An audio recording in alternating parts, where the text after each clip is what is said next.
Bonjour, frères et sœurs et amis de l'Assemblée chrétienne de Cap-de-la-Madeleine. Ou devrais-je plutôt dire bonsoir, car la plupart d'entre vous qui écoutez ce message probablement venez de terminer cette réunion de prière du mercredi. Alors, j'espère que vous avez eu un bon temps avec les frères et sœurs dans cette rencontre, comme je l'ai eu, et que le reste de cette soirée soit aussi un encouragement pour continuer ces luttes, ces batailles vers notre grande espérance, celle d'être en présence du Seigneur lorsqu'il viendra chercher son Église. Alors, j'ai juste ce soir un texte que j'aimerais regarder avec vous pour justement amener, mettre du carburant dans notre vie qui parfois ça amène des lots, des découragements, des aspects de nos vies qui, lorsque l'on voyait des succès ou de nos entreprises, des choses que ce soit la santé au niveau professionnel, familial, personnel, on imagine, on se voit aller dans des directions et ça n'aboutit pas, ça ne se passe pas exactement comme on le voudrait et ça amène justement ces temps de découragement. Et je pense que c'est un texte qui colle beaucoup à cette réalité que l'on vit parfois dans des situations difficiles. Alors, je vous invite à tourner dans le livre de 1 roi au chapitre 19, et on va lire à partir du verset 1. Alors, Achab rapporta à Jézabel tout ce qu'avait fait Élie et comment il avait tué par l'épée tous les prophètes. Jézabel envoya un messager à Élie pour lui dire que les dieux me traitent dans toute leur rigueur si demain à cette heure je ne fais pas de ta vie ce que tu as fait de la vie de chacun d'eux. Élie, voyant cela, se leva et s'en alla pour sauver sa vie. Il arriva à Beersheba, qui appartient à Juda, et il y laissa son serviteur. Pour lui, il alla dans le désert, où, après une journée de marche, il s'assit sous un genêt et demanda la mort, en disant, « C'est assez. Maintenant, Éternel, prends mon âme, car je ne suis pas meilleur que mes pères. » Il se coucha et s'endormit sous un genêt.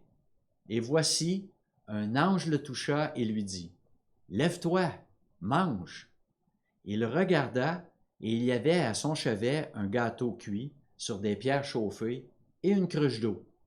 Il mangea et but, puis se recoucha. Verset 7. L'ange de l'Éternel vint une seconde fois, le toucha et dit, « Lève-toi, mange, car le chemin est trop long pour toi. » Il se leva, mangea et but, et avec la force que lui donna cette nourriture, il marcha 40 jours et 40 nuits jusqu'à la montagne de Dieu, à Horeb. Et là, il entra dans la caverne et il y passa la nuit.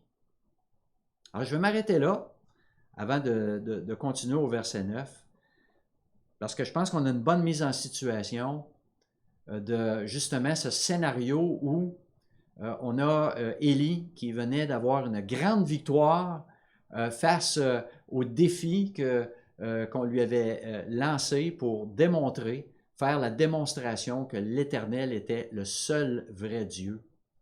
Et voilà que la situation s'envenime.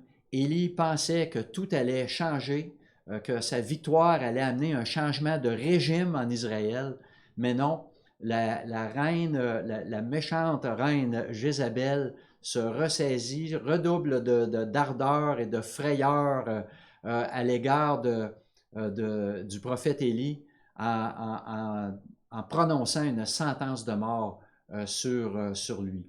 Et lui prend la fuite.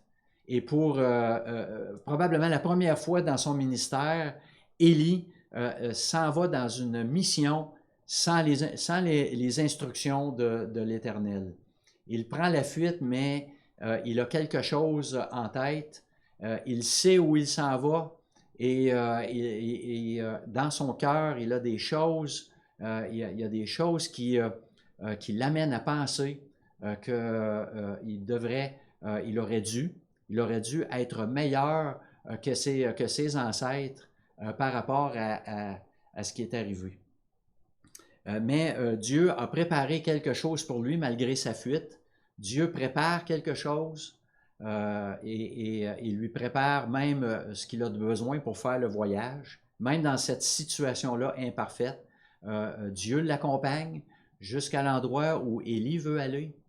Et il va même aussi mettre en œuvre une démonstration pour que Élie réalise des grandes vérités par rapport à Dieu lui-même et comment il fonctionne. Alors, Élie se sauve dans le désert, il fuit loin de la face de la reine, il s'isole, et ne demande qu'à mourir. Il demande, s'il avait pu, il ferait la demande d'aide médicale à mourir.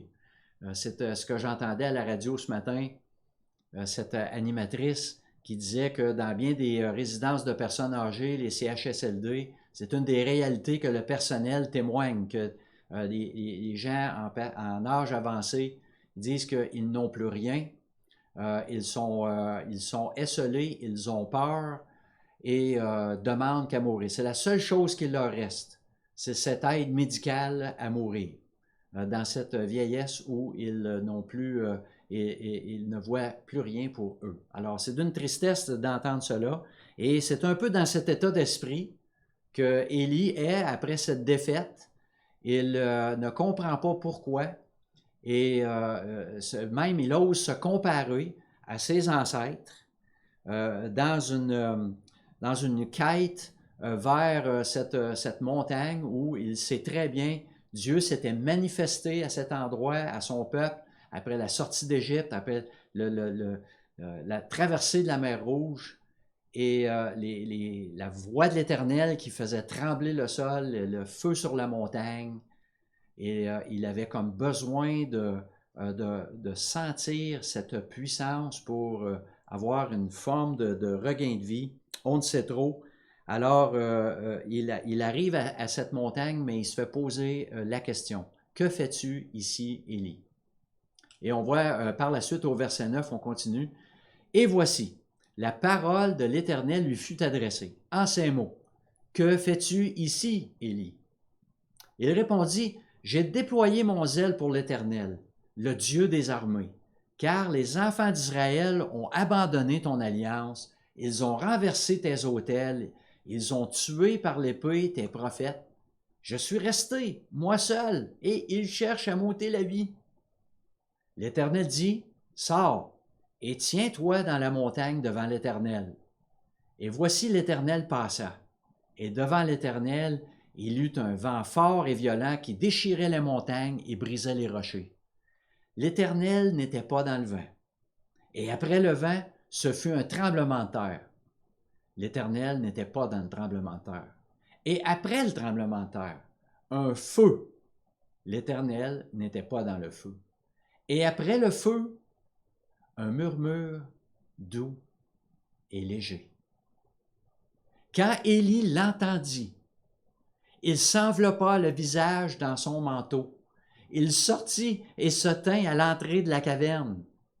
Et voici une voix lui fit entendre ces paroles. « Que fais-tu ici, Élie? » Et au verset 14, on voit qu'Élie répond exactement la même chose qu'on a pu lire au verset 10. Mais voyez, ce Élie qui recherchait peut-être ce déploiement de puissance de la part de l'Éternel, mais il était clair que l'Éternel n'était pas dans ces phénomènes qui souvent tapent à l'œil, qui sont saisissants et qui amènent parfois ce sentiment de fait accompli, ce sentiment d'avoir vraiment bien terminé les choses. Mais non, l'Éternel n'était ni dans le vent, ni dans ce tremblement de terre, ni dans le feu. Mais c'était sa parole, un murmure doux et léger. En hébreu, on le dit de façon plus textuelle, un fin silence. Comme cette brise, cette petite brise là, qu'on ressent lorsqu'on réussit à trouver un peu d'ombre par des temps de chaleur et il y a cette petite brise légère qui vient nous apporter un réconfort. Alors que voilà, Élie il entend ce murmure doux et léger. Et là, il réagit. Il réagit même à un point tel qu'il se couvre le visage avec son manteau, de peur de voir l'Éternel. Parce que voilà, dans ce murmure, il y avait à ce moment-là, et certainement, la présence de l'Éternel. Et Élie le savait. Alors voilà 3 vérités que j'aimerais regarder avec vous dans ce texte. 3 vérités qui m'apportent beaucoup de réconfort dans des temps de découragement. La première vérité est sa parole est toujours efficace, même si c'est un murmure. Hein? Il n'y a rien de spectaculaire que de s'asseoir et de simplement ouvrir la parole de Dieu et de s'exposer à sa parole. Que ce soit dans Genèse, dans les prophètes, les psaumes, dans les épîtres. Il y a parfois ce sentiment que ce n'est qu'une lecture. Mais cette lecture-là, c'est la parole. Et elle est toujours efficace. Elle fait son travail. C'est elle qui change le cœur. C'est elle qui fait réagir. Élie s'est levé. Il est sorti de la caverne. La parole le fait réagir. La deuxième belle vérité, c'est concerne sa justice. Sa justice est toujours parfaite, même lorsque ses jugements semblent tarder. Pour Élie, c'était du bang, bang, bang. On brûle les holocaustes et ensuite on tue les prophètes et ensuite la mauvaise reine disparaît. Mais ça ne se passe pas comme ça. Il y a comme un espace entre les deux. Il y a des temps où on doit attendre parce que la suite ne nous appartient pas.